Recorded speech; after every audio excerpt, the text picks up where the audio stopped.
President John Dramani Mahama eye onoa ne shebre eno no. The meeting a background. Ako leadership from infancy eba do so be president no. Eba chira say we pass it to some leadership. The shebre say be leader. But along the line no BBC e kan shebre no. And a man second coming will fail you. No failure no san kwa ye shebre no hodwuma. You have elections I hold because you had this year elections this year. The BBC that who's been passing more kind is a lie. He is lying. And the NDC for amomani anawa. Who's been pa and Sami Jamfi akriti adiebidiato and everything to lead them to opposition. Yewo NDC asofo and that is obo party no. And your NPP sofo. What you say? Sofo osu be mpade no tab ekobel mo NPP no. We ban who said the whole NPP mu nyina sofo no nkwa na the NPP nam. And e ma sofo ni nyina twe wo mo. Sa no de ba NDC ho. Ye kan sofo ya tagom so mo NDC sofo a sofo osu be mpanka ho. Badukobi Najegezi Jesus Abrantie Oma enim wo mu kakra no Opambo yes Omo na sabi ye kan say for the past 4-6 years omo ejina say omo de omo yi omo say omo ye NDC afofo why from osu bempa obi osu fundaka no moja aye ne nsa ho fi want me ameka say me kan say papa ne nsa ho moja osu fundaka. It is how much I want to sound. I prepare for the hot. Now, of course, she has offered massive as of for now. Or more support. I'm end this in us now. Man, from Uncle Batawomo. Then I'm going to say by Yaji and Munyamba Yaji. So, also, my party didn't play any role in the life of John Dramani Mahama.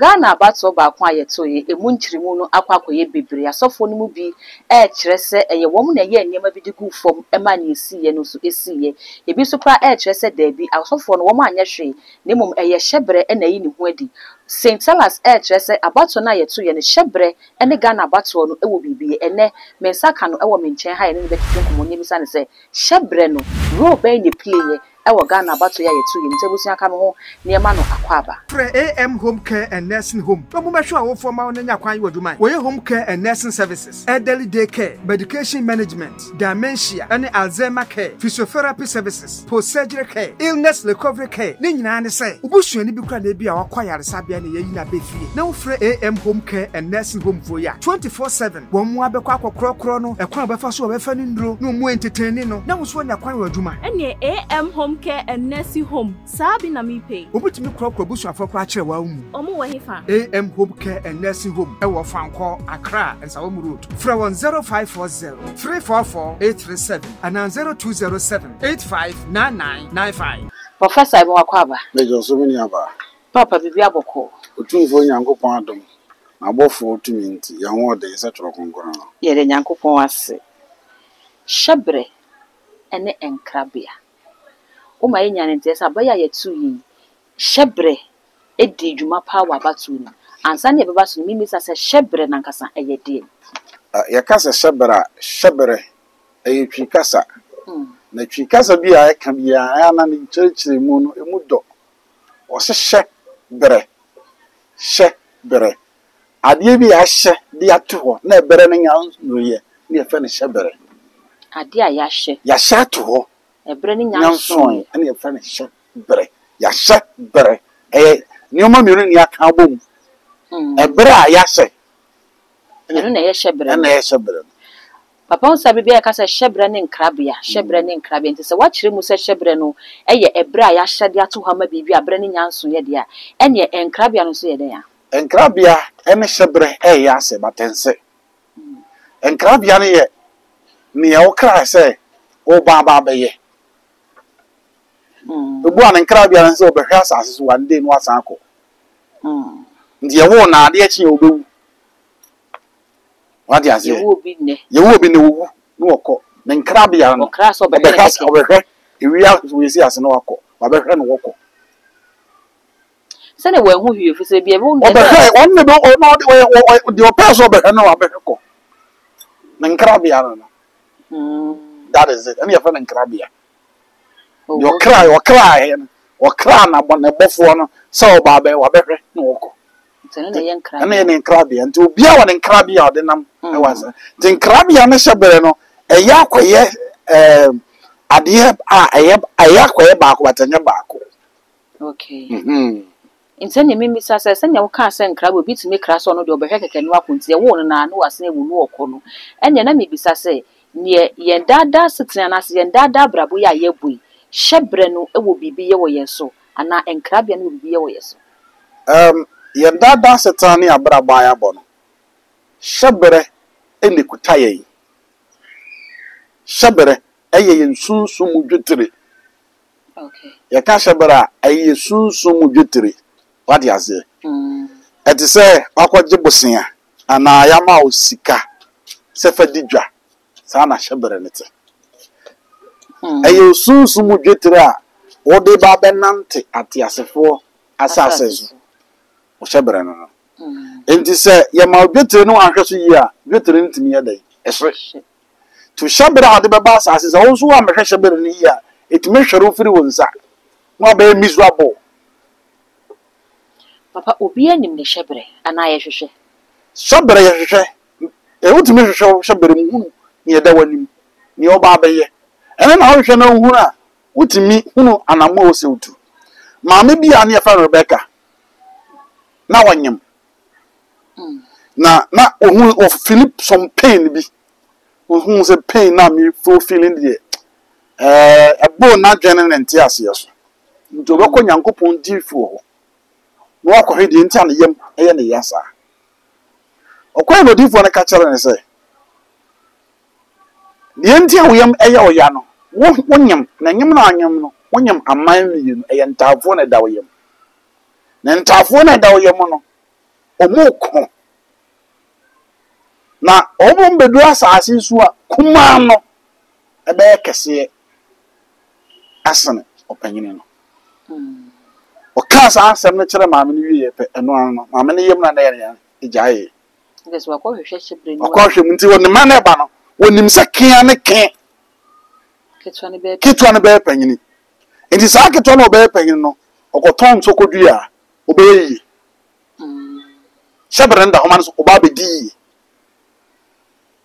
okay ɔkɔtwa loto ɔbɛdi adeɛ bi a ɔbɛyɛ biara no ɛbɛyɛ successful ɛde ama no kɔne hyɛ bere nsɛ ɔba bɛdi yie na yɛ sɛ nka wo hu hyɛ bere kora nka wo mmerɛ that is why me see yɛmfa yɛ ne ho kwan ɛmmɔ brabrabɔ no ɔbɛhyɛ brabɔ ase a hwehwɛ si a hwɛ de hunu fumu bi te sɛ me papa ne pɛ sɛ metu kwan hwɛ no mu sɛ mehyɛ bere mu metu kwan yɛyɛ wonim sɛ obi abɔ mmɔden ama abusua ɛde abusua kookoo abusua fie abusua asase abusua japadeɛ ɛde akɔgye bosea amena tu kwan mo kɔtena akwantuo no ayɛ miserable ayɛ abusua nsa si fam ɔno nso ntimi ma ba sanko wɔkɔ no ana saa adwempɔ no baa ɛna so yɛnkɔ hwehwehwɛ akyire ɛna ɔba asɔfo panyini hɔ ɛna mede ne din kɔɔ ɔta so sɛdeɛ production yɛ so yi ɛna mbɛhwehwɛ ne kra mu no sɛ ne kra mu no akwantuo ɛnyɛ ma no na mbo sɛ akwantuo yɛ ma na ebia ɛyɛ the next 5 years ɛna wɔso wɔtu kwan a ɔmmerɛ ɛmfa ne sika nkɔyɛ ɛma connection ma bi nkɔgye ne sika nikwa aware yɛ kura aware ɛyɛ hyɛbere na kyerɛ ɔbɛ wɔso ɔbaa no hyɛbere kyerɛ bɛ na wɔso ɔware no sɛ wɔn hu ni saa obi wale ɔware yɛ ɔsɛ na abrabɔ ɛkɔ so obi so na abrabɔ ɛkɔ so ɔware yɛ na abrabɔ ayɛ dɛ atɔ fam meaning sɛ hyɛbere mu no ɛnyɛ saa bɛ ma na saa ɔbaa na wɔso ɔware no ɛnna mi sɛn bisa bi yɛtumi sesa hyɛbere ma ne yɛ yes yɛtumi sesa hyɛbere ma ne yɛ yie papa me hyɛbere na me de aba asase so obi betumi asesa me hyɛbere yes ama na yɛ yie yes kwan bɛn so Jacob ni Esau Neja ka kyerɛ ne sɛ me ba yɛ aduane ma me na me nhyira wo ɔmaame tia no bɛka kyerɛ sɛ ɔmaame papa pɛ sɛ ɔhyira wo nua no disguise ho kumudwan ku aboa ne fa ne nwi no tuatua wo nsa ho na kɔ na papa enhyira maame no maame baako ne maye ntafo wa hwanyame nim de kana sichi adan baako ne hyebere de ama baako sebia wo ye ne selfish no ono no na wonim se ketso yi ne yeso be peni nze ne kwan bi o so fa so ma impeniyo ne bam no fa eno no divine one nyame aka ba papa ne so be so hyira ne ba no okay maame ne dan ne hyebere no won hwe yie bayfo bi betimi adan wo hyebere ma wadan wo hia obi atimi se abrantie ka borofo na no ne borofo kan de so no awe nsambo sei sram hyebere mu no yadan ne hyebere ase ne hyebere eno otinza wiase there was a time she has certain guy bi na from Genesis to Revelation o can't say there ya no Bible na gu ne yem Oko university of Britain or theology. But when you be am cotton in St. John's, may evangelism. Nam shami approach na can quite yes. What says you were Christian now no oko invest no quiet theology and was starting scripture see. You go pass baby if you up himself or in the shabre na obusana shabre no obitimi da na o shabre ma shabele papa no bedane bone ma o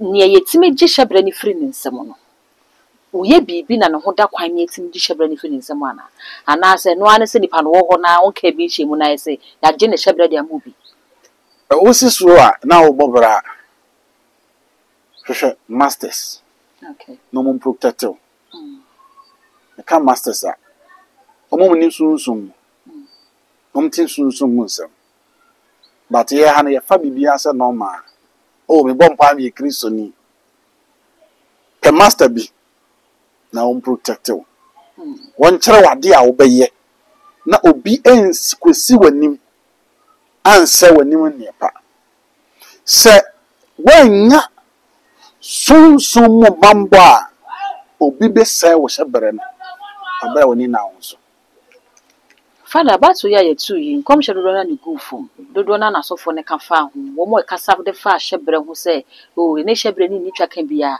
E ye wo mo na de nyema go from a ye si ye ni si ye. O ka wo mo ka saf abato no a wo de wo kire say, abato na ye to ye no. Shebre ni abato no bibi ye. Papa de na wo ye ti a wo ka se shebre ani abato no bibi ye. Ye man pani ye se wote su e ye ne shebre no no ana. President John Dramani Mahama e ye ono ane shebre eno and yatenase ne hwe ekwan a mo amoye media and mutimi akọ background akọ he leadership from infancy eba bedu so be president no eba kire say we pass it to some leadership the shaberan so be leader the shaberan no a leadership star but along the line no BBC e kan shaberan no and ma election no then second coming no failure no failure no san kwa ye shebere ne hodwuma kwa ye shebere ne hodwuma ko masters o mo ye shebere ne hodwuma and ma the destiny no san rise here nti about why to ye no ye hear from e would under fourth republic you have elections how do akos you have this year elections this year e bin see that ne we na we ne ye no e bin si da hwe gabo de man opponent na they say me shabre no akoye ho adwuma shabre no ke ye ho adwuma Professor Reverend Usubempa e ba bonten be ka se abra ye to abayisem bo Reverend Usubempa bi se wunim no Ghana ha de ba abato mu komhede a papa no oboni untimi nyini di mfima ne nyeyi ye ba beto abayi na dodo na ehwe kwan se nko ba be kasa kusi na won kasa kusi se okohia we mampeni with President Mahama ne clergy ni kohia ya ho no kohia nkom kire se nyame asan de akonya na mani biem na anu yo ka ona sorry dem ho se LPP fo no ekọ Nigeria ekọ consult spiritual man bi anko mo kwakope abato no mu se nka bebo mo side oso mo duru ho na mo amamo ma ne mpu na spiritual person ne ka kire mo se abato no ntina mo nam de a ene mentimi nya ho hwefri se Ghana software friend se Reverend Usubempa wo de abato no ama NDC fo aye John Dramani Mahama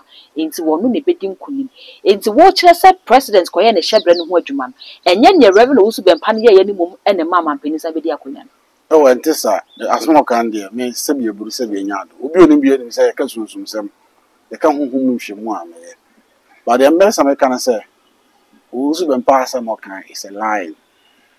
He is lying. And say NDC for me can say we from France NDC for amomani ana ho a usu bempa ene Sami Jamfi akriti ade bi dia to and it will lead them to opposition. Oh professor me mamenka me say Sami Jamfi and usu bempa will lead NDC to opposition. Sami Jamfi NDC ni o onye NPP ni o Inte beside na NDC ni a ono ne party kwa ba pa wonya appointment a wakwohye bebia gold iwo ya wona ne gold e bed na opposition. Mamenka ansem wa aya na adam ya ndase meko personal issues. So for usu bempa obi anim say ya target is where NPP so for what you say me asma can make ansem the year 2001 we are from some prophecy for so for usu bempa na do ho a esi Ghana amanfo nyina ni ye wo NDC asofo ho and that is obo party no and your NPP sofo what you say so for usu bempa ne ho tab ekobel mo NPP no we know ban who said the whole NPP mu nyina so for no kwa na the NPP nam and e ma so for nyina twe wo mo sa no de ba NDC ho say NDC for na mo mani amom so a asofo premature rule e politics asofo bompae you are so for Dima party no. You can't so far ya tag home some NDC so far so for Zuben Banka on.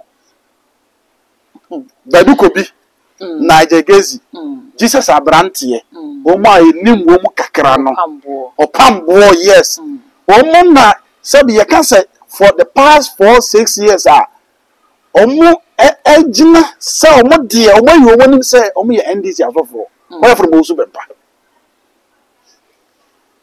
It was about 3 months to the election. And our president invited us for no day or not we invited all the clergy. Into what I say we NPP new, so NDC new, we invite you. Till Okojina Homo Bompa one cassa make cassa as a theologian, as Obia me teach, no be a name prophetic. One cassa would make a such a missile. Was wakuma penti. Since when na wonya akomapa. Obi oso fundaka no moja aya nsa ho fi. Want me ameka se papa nsa ho moja oso fundaka. Enti sa moja na won nsa ho no. Apepa efiri ho. Na okoshi asofo ho massive asofo na omotro mo support ama NDC no na man fa no nko bata wo mu. Na ni mguase ba ye nyina yaje. And Munyamba Yagna, the Yaji. So also Bempa didn't play any role in the life of John Dramani Mahama. Professor, Yensha DC 2016 Abaya Babatuno. Reverend Usu Bempa, Eba wanted by Shem come the ma NPP, and you're no qua. I saw funny Bisham come the ma NPP can 2016, 2020, or sign Shem come the ma NPP, and almost sign fire. 2024, ye Babatwaban, or Beka say. Why yen ne was so ye bia so ya na empenifo empenini sunsumo atumfo aka kire ne say ne wo ye ma no o nya ba no ti onyai kosi se okohia mampani wo clergy meeting na se eho e na okoka say nyakoma penti nyamese wasan de akonya no ama no saa time no na yenya asofo nso wo ma be hye nkom e de ama NDC 2016 2020 amem ya 2024 mo san hye nkom no na so Reverend Owusu Bempa ekwo hye nkom de ma NDC no ebemu eno nkyere ye se Reverend Owusu Bempa ampani ampa se Ghana ha ba aboso mu dia okura saa tumi I don't want to sound political and I don't want to make it personal. But for my spiritual perspective,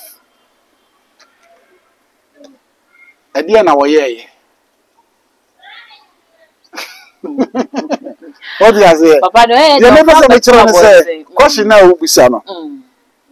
Omudo Mokratu, Omudo Mudin to Omudo Ministry to Hono. They have been following the party till Debi obompa man the party, me party. Debi obompa man the party. Wa condemn party no, I say party no. Ama nipa bi o senkom bi o senkom omodo party ni kwa nkom asan free party na gino. Was it papa nsa ho wo moja. Ye kan so bi nsa ho moja. Twika se musot ase. What you say? Papa na no kwa de na no ko be ka say sansem no kwa na e chama wuntu ne tutu nsem gu na. Nti mpa che wo prophet, can someone influence you to go and attack someone with that? Say as more can say vision mu one can say obi na account no can say ni so ade hunu mu into a false prophet. Said you also chama wuntu na kan sansem so e no gina so de kan say mahunu say papa nsa ho moja na a false prophet. Oh, senka waba can say the nka waba wai kro nanim. Na de o kan we kire nzo afiri ho. Afiri ho. Say sa na wo kan dia an ka false prophecies no mai. I say we so kan na babu no so ko false prophet an. We no o kan na ye hwa o bedi nka kan no so say wan na de credit ne koma no. Di onu atena fie.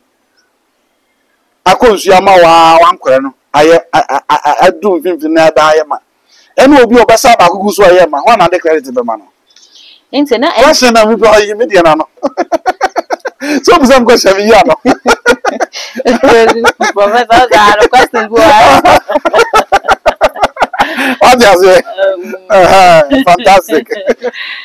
Enti na say wo kire say NDC asofo obusu bempa ekwakoye me who say me use word ni ye say ye nkonya asem asa all the confusion bi be ko camp ho ana all the confusion wa sha ase eno na sami jamfi ye to oba wie ye sami jamfi ye no ye nim kromo ase wa asofo me NDC asofo obi animom so ma yomunum se NDC atade ye ti ya to oba wie o ma ye di o matem o pambo ye shedan di o pambo lady bi be sheda be you because of politics nti ya khuro na jegezi sabi aburu sabi young guy say no nya akoma nge bi asabre wanya pressure na wanya heart attack because of say what target no so ye NDC so for ya to abawie na sa aba ne abobo a sabre nkwana president Mahmoud Bawumia no ono ko onya mekasa yo onya mekasa ma electoral commission kura me announce say Mahama win. Na isami jamfi de ta do so member sorry them. So all my deep partnership for 8 years, 10 years, 6 years, 4 years, you are telling them say they have done nothing. Sami jamfi ni market for we. They were here no a hypocrisy. And no at the year we be wura asofo no mu akoma pombom paye ma NDC no. Na so mo twe no a sa na be ya ma NDC asa ko opposition. Say the osu bempa ma NPP akọ opposition no. Professor Sami Jamfi onye ni paketo wa NDC party nti se obi te se Sami Jamfi na ya to abawie na aban bebia ko no hu se o we de NDC for yafa na Sami Jamfi ni madwuma NDC asofo na ye na wankwa mu bia no ko wusu bempa eno nkire o se bia na NDC asofo no ko NDC fo na kasa no omunyi wo mundi anya sa ayehwehwa ni mu yeso konfo boni a watan yare homa konfo pa ba to no asante force ye nyini ma nti nanka ye obi a honam fam ye de credit be mana menim de menim se ka honam fam yemfa ma wo ma wo yum so ye ndisi asofo no wati ase na ye huru se menim de menim se shabere na di ma aye John Dramani Mahama ba sunsun fam so no ngofo ye nyoma taa na chi shabere no wo ba shabere no wo hunu nyoma bi e wo se wo ya Shebre ntimi mab. Abrante friend say Jacob. No kuta shebre papa. Na shebre na ekuta no no. Mu onim sane mu na Israel be pie free. Kosi say oni obofo friend Uriel enya encounter. Obofo no busa answer your friend say friend me Jacob. Because there be you are not called Jacob, you call Israel. If you ho koro obofo na adwuma oye e ma ne shebre no esesan be benya the nation Israel out of Jacob. Okay. What do you say? And in Grofo be a wake, Emma, Papa's destiny, no, at me, the mama. But correct and the end of the self, Binti, the members in the party as I said, Shabreno, but why made you be intimate? Professor Yedasi yen communis na ne kura no masime twato ye hwe ye mampeni dada na Dodankwa Akufo Addo ono de na obi anim se ne sofo ne rebe no wusu bempa kosi se ne esi ya se ntawantawa kakra bo montani mampeni John Dramani Mahama so bayi ono so ahya ase ne asofo etu anamo ono de wonyi nanim frɛ sofo baako e wo mu ano ne asofo ko ni na kohyia na ono ma ya so na ono ma bompa wugidi se saa trend na wo fa e bebo na manyose mo ana politics leadership any ade bia na ha bia na asase bia soon some e premajoro okay and sade na man ye no e bo ne bo anu ma le shabere ni timi e be mu a ne win no e massive e been seen in the history of Ghana in the life of the political arena and e been see that because honest obi odi nkan e mobilize asofo pass ma fra asofo nkan o mu nyina ahia ma fra asofo kumase do mu nyina ahia and ade a asofo no e ka bo mu ye no e na bo ano enti dia oye no enya ade bone e ade e be bo ano na bo NDC party na emom omanani e na ho Professor Yedasi afi ne kura ne kokora me ka de che nipa bi a wotie ye na o hwe ni se shabra de ba asase so no e betima bema wo hia se wo ye o shabra ne ho adwuma entrance na mfansa anche dem se ne pese be ye wi na wo tena se ha obi be se wo shabra na wo hwe na to tumi se wo shabra no ni o man koyi aye bisi basa ni o man sin trase o tare ana wai wo je sha na adwiri a fresh of opanyini na me mfa odin come altar so na production ya show ya na me ma ya rituals enye frabofo ne enye wo shabra ne ho adwuma na ma o shabra papa de bae no ntumi mrem ma abusia ye ni Saint Silas na atwetwe enkomo ne numbers no meja e wo screen no as vetimi afa na wa frɛ na one no atwetwe enkomo afi meso no waja wo comment e wo video yi ase e de ama me na afi when me subscribe button so de ache me ya kai na fa notification bell ne kan wo ye ne sa na upload ni to mo ape only first person na be notification afi wa boss weti ahwe hu ne ekɔ ene ne eba all the social media handles wokɔ hɔ a eye too much gh e ya kai se hon so obe subscribe no like and share ama wunye bi so enye bi ahwe that good enye medi macro